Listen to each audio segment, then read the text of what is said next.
जय जगन्नाथ।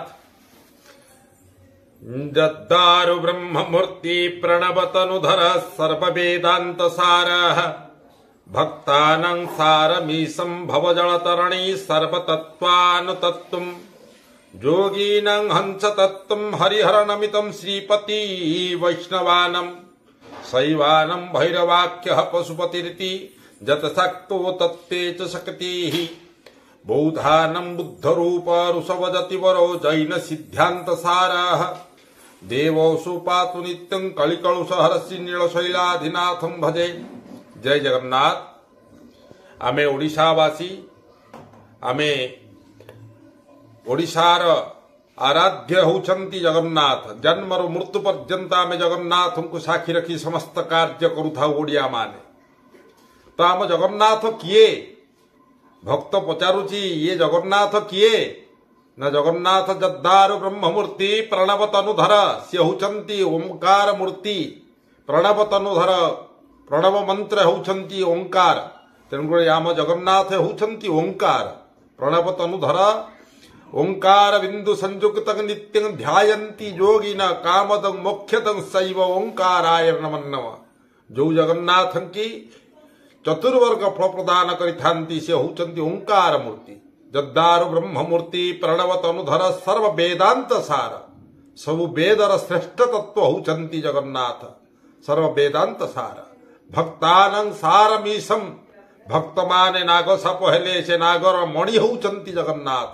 भक्तानां सारमीशं भवजल तरणी सर्वतत्वानुतत्व ये भवजल रु पारी करिवार नाविक होउछंती जगन्नाथ। कैवर्तक केशव भवजल तरणी सर्वतत्वानुतत्व सबु तत्वर तत्व होउछंती जगन्नाथ। सर्वतत्वानुतत्व योगीनां हंस तत्व जगन्नाथ होउछंती क्षेत्रज्ञ। आमे माने होउछे क्षेत्र।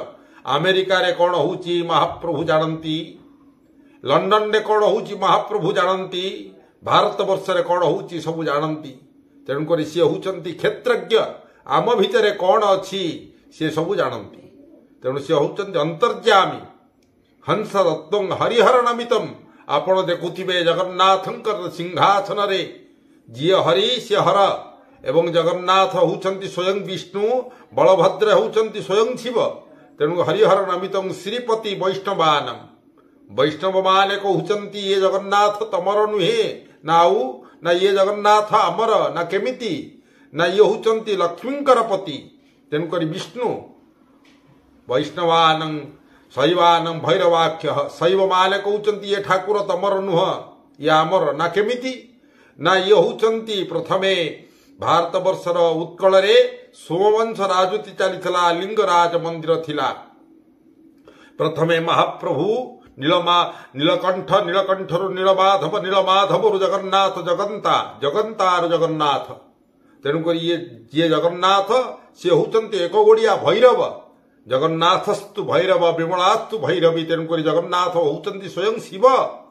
शैवानं भैरवाख्य। भैरव माने कहउछंती बा देवी देवी भक्त माने कहउछंती ये जगन्नाथ तमर नुह नाउ ना ये स्वयं मां दक्षिण कालिका। तेणुकर ये ओडोदश तंत्र उपरे विराजमान होइछंती ये दक्षिण कालिका। जीभ लगेई देले ये दक्षिण कालिका। तेणुकर ये आम जगन्नाथ ये तमर ठाकुर नुहंती। भैरवाख्य पशुपति रति। जो माने मुसलमान माने से माने कहउछंती ये ठाकुर तमर नुह नाउ ना ये ठाकुर आमर ना केमिति ना उसका अधर हमारा चांद है ये हमारा भगवान है। तेणुकरी मुसलमान मानकर ठाकुर होउछंती जगन्नाथ। शैवानं भैरवाख्य पशुपति रति जत शाक्तो तत्ते च शक्ति। बौद्ध माने कहउछंती ये ठाकुर तमर नुह नाउ ना ये होउछंती बुद्ध अवतार। आपण 10 अवतार देखुथिबे बुद्ध अवतार। तेणुकर ये आम ठाकुर ये तम ठाकुर नुह। बौद्धान बुद्ध रूप ऋषभजतिवर।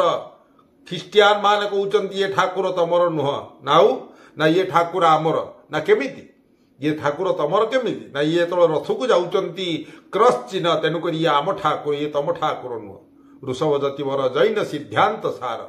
जैन माने कहउछंती ये ठाकुर तमर नुह नाउ ये साक्षात नग्न ये आमर जीन 22टी पावच अच्छी। तेणुकर ये 22टी जीन। तेणुकर ये आम ठाकुर ये तम ठाकुर न। बौद्धान बुद्ध रूप ऋषभजतिवर जैन सिद्धांत सार।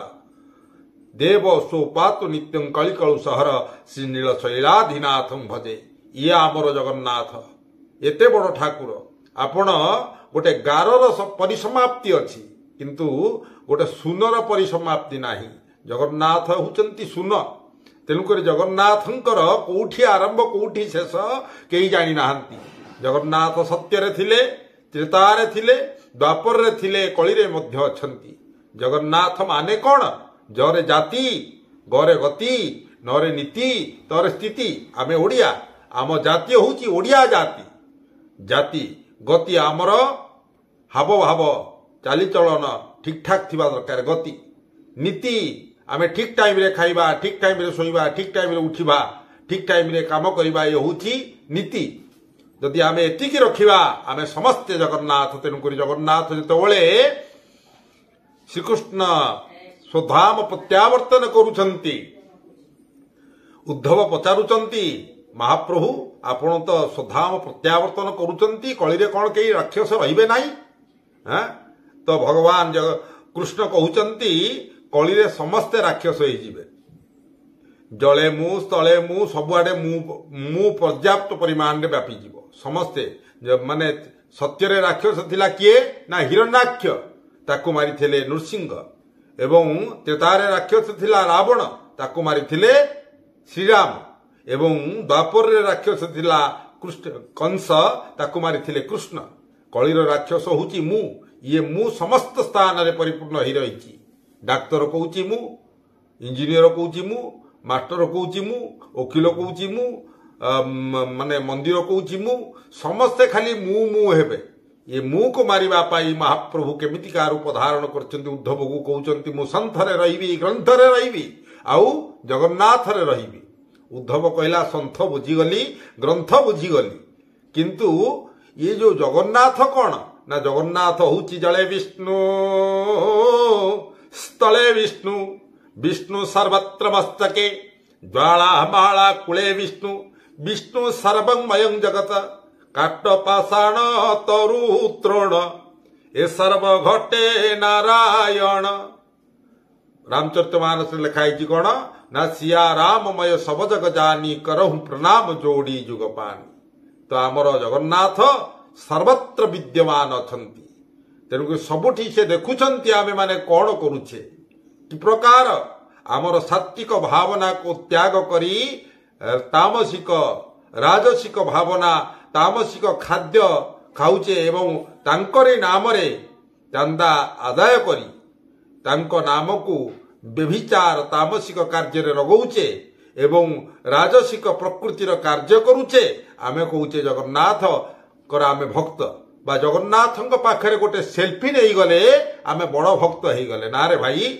आपण माने जेते जगन्नाथंक पाखरे सेल्फी नेले मध्य आपण भक्त हो पारिबे नाही। सेही दिन भक्त हेबे जो दिन आपण सात्विक भावना, सात्विक चिंतन, सात्विक कार्यक्रम करिवे, सेही दिन ही जगन्नाथंकर परम भक्त हो जिवे।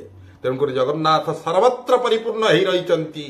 जगन्नाथ भक्ताधीन जगन्नाथ, भकतम पिता माता, भकतम बंधु, भकत हितरे नाम कृपा सिंधु। आम भलिया अनाथ पाई आजी से जगन्नाथ। तो जगन्नाथ अष्टकरे कह जाइछि। जगन्नाथ अष्टकरे भगवान जगन्नाथ कहउचंती कौन ना एरे भक्त तोर कौन दरकार कह मु तते देबी। ना नवे पाथ्य राज्यम न च कनक माणिक्य विभवम न जाचेहम रम्यं निखिल जन काम्यं वरवधुम सदा काले काले प्रमथपतिना गीत चरितो जगन्नाथ स्वामी नयन पथगामी भवतु मे। तो भक्त को भगवान कहउचंती कौन देवी तते कह, तू जहा कहिबु मु तते देवी। तोर कथारे मु संतुष्ट, तोर गीतरे मु संतुष्ट, तोर कार्यरे मु संतुष्ट। तो भक्त कौन कहूची? भक्त कहूची नबै पार्थ्य राज्यम प्रभु मोर राज्य दरकार नहीं। ना आउ कौन दरकार ना नबै पार्थ्य राज्यम न च कनक माणिक्य विभवम। मोर सुना चांदी हीरा लीला मोती माणिक बा सुंदरी स्त्रीर आवश्यकता नहीं। नाउ ना नबै पार्थ्य राज्यम न च कनक माणिक्य विभवम न जाचेहम रम्यं निखिल जन काम्यं वरवधुम सदा काले काले। प्रभु एतिकी करुणा मो पर थाउ, मो जीवन सारा ମୃତ୍ୟୁ ପର୍ଯ୍ୟନ୍ତ ମର୍ତ୍ତ୍ୟ ମଣ୍ଡଳେ ଦେହ ବହି ଦେବତା ହେଲେ ବି ମରେଇ ମୁଁ ତ ନିଶ୍ଚୟ ମରିବି କିନ୍ତୁ ମରିବା ପର୍ଯ୍ୟନ୍ତ କେବଳ ତୋର ଗୁଣଗାନ ଗାଉଥିବି ତୁ ଏତିକି ମୋର କଣ୍ଠରେ ମୋତେ ଏତିକି ସାମର୍ଥ୍ୟ ଦେଇଥା ମୁଁ କେବଳ ତୁମରି ନାମ ଗାନ କରୁଥିବି ତ ଭଗବାନ ସନ୍ତୁଷ୍ଟ ହେଇଯାଇଛନ୍ତି କହୁଛନ୍ତି ଆରେ ଭକ୍ତ ତୁ ଯଦି ଏତିକି କରିଦେଲୁ ତାହେଲେ ମୁଁ ତତେ କଣ ଦେବି ଜାଣିଛୁ ନା କଣ ଦେବି ନା ହରଂ ତମ ପାପାନମ୍ ଭାଇ ଜୀବନ ସାରା ଅନେକ ପାପ କରିଥିବ ମରିଗଲା ପରେ ପିଲାମାନେ କଣ କରନ୍ତି ଗୀତା ବଣ୍ଟନ କରନ୍ତି ପିଲାମାନେ କଣ କରନ୍ତି ଖାଇବାକୁ ଦିଅନ୍ତି ଏଥିରେ କଣ ଆପଣଙ୍କର ପାପ ଦୂର ହେଇଯିବ ଯେତିକି ପାପ କରୁଛ ଜୀବନ ସାରା ତ ସେ ପାପ ଦହନ ହେଇପାରିବନି ଯଦି ସମସ୍ତ ଶରୀର ତେରା ତୁଜକ ଅର୍ପଣ ଯଦି ଆମେ ଭଗବାନଙ୍କୁ ସବୁ ସମର୍ପଣ କରିଦେବା ଏବଂ ତାଙ୍କୁ ସମର୍ପଣ କରିବା କୋଉ ଜିନିଷ ନା ଯୋଉଟା ସାତ୍ବିକ ଭାବରେ ହେଇଥିବ ଧର ମାନେ ମାଂସ କାଟି ଖାଉଥିବା ସେ ମାଂସ ତରକାରୀ କି ତ ଭଗବାନଙ୍କୁ ଦେଇପାରିବାନି ତେଣୁକରି ଖରାପ କଥା କହୁଥିବା ତାହେଲେ ତାକୁ ତ ଭଗବାନଙ୍କୁ ଦେଇପାରିବାନି ତାକୁ ଆମେ କଣ କରୁଛେ ନିଜେ ଭକ୍ଷଣ କରୁଛେ ଆଜି ଆମେ ଯଦି ରୋଗର ଗନ୍ତା ଘର ହେଇଯାଇଛେ କେବଳ ଭଗବାନଙ୍କ ଠାରେ ଭୋଗ ନ ଲାଗୁଥିବାରୁ ଆମକୁ ରୋଗ ସୃଷ୍ଟି ହେଇଯାଇଛି ତେଣୁକରି ଆମେ ଯଦି ଭଗବାନଙ୍କୁ ସମର୍ପିତ ହେବା ତେରା ତୁଜକ ଅର୍ପଣ କ୍ୟା ଲାଗେ ମେରା ତେଣୁକରି ମୋର ଏ ସଂସାରରେ କିଛି ନାହିଁ ସବୁ ହଉଛି ତୋର ତେଣୁକରି ତତେ ଯଦି ଅର୍ପଣ କରି ମୁଁ ଆଗ୍ରାହ୍ୟ କଲି ତାହେଲେ ମୋ ଶରୀରରେ ରୋଗ ହବନି ତେଣୁ ଭଗବାନ କଣ କରୁଛନ୍ତି ନା ଇଏ ଯୋଉ ଭକ୍ତଟିର ପାପକୁ ଦୂର କରିଦେଇଛନ୍ତି କେମିତି ରୂପରେ ନା ହରଂ ତୁଂ ପାପାଲଂ ବିତତିମ ପାରଂ ଯାଦବ ପତେ ଅହୋ ଦୀନାନାଥେ ନିହିତ ଚରଣ ନିଶ୍ଚିତ ପଦମ୍ ବୈକୁଣ୍ଠରେ ନିଶ୍ଚୟ ସ୍ଥାନ ଦେବେ ବୋଲି ଜଗନ୍ନାଥ ତାକୁ କହୁଛନ୍ତି ଯଦି ତୋର ଏସବୁ କିଛି ଆବଶ୍ୟକତା ନାହିଁ କାମନା ବାସନା କାମ କ୍ରୋଧ ମଦ ଲୋଭ ମୋହ ମାୟା ମାତ୍ସର୍ଯ୍ୟ ଇଏ ଷଡ଼ରିପୁକୁ ଯଦି ତୁ ଦଳନ କରିଦେଇଛୁ ତୋ ଭିତରୁ ବାହାର କରିଦେଇଛୁ ତାହେଲେ ତତେ ନିଶ୍ଚୟ ମୁଁ ବୈକୁଣ୍ଠରେ ସ୍ଥାନ ଦେବି ଇଏ କଥା ଜଗନ୍ନାଥ ଭକ୍ତକୁ ଶୁଣେଇ ଦେଇଛନ୍ତି ଜଗନ୍ନାଥ ଅଷ୍ଟକରେ ତେଣୁକରି ଆମେ ଜଗନ୍ନାଥିଆ ହେଇ ଆମେ ଓଡ଼ିଶାବାସୀ ହେଇ ଆମେ କିଭଳି ଭୁଲି ଯାଉଛେ ଆମର ପରମ୍ପରା ଆମର ରୀତିନୀତି ଆମର ଜାତି ଆମର ଗତି ଆମର ନୀତି ଏସବୁ ଭୁଲିଯିବା ହେତୁ ଆଜି ଆମେ ଅସ୍ଥିତି ହେଇଯାଇଛେ ଆମର ସ୍ଥିରତା ନାହିଁ ସେଇଦିନ ଆମର ସ୍ଥିରତା ଆସିବ ଯୋଉଦିନ ଆମ ଜାତିକି ଆମେ ଠିକ କରିଦେବା ଗତିକି ଆମେ ଠିକ କରିଦେବା ନୀତିକି ଆମେ ଠିକ କରିଦେବା ସେଇଦିନ ଆମର ସ୍ଥିତିତ୍ୱ ଆସିଯିବ ଏବଂ ଆମେ ସମସ୍ତେ ଜଗନ୍ନାଥ ହେଇଯିବା ଇଏ ହେଉଛି ଜଗନ୍ନାଥଙ୍କର କଥା ଜୟ ଜଗନ୍ନାଥ।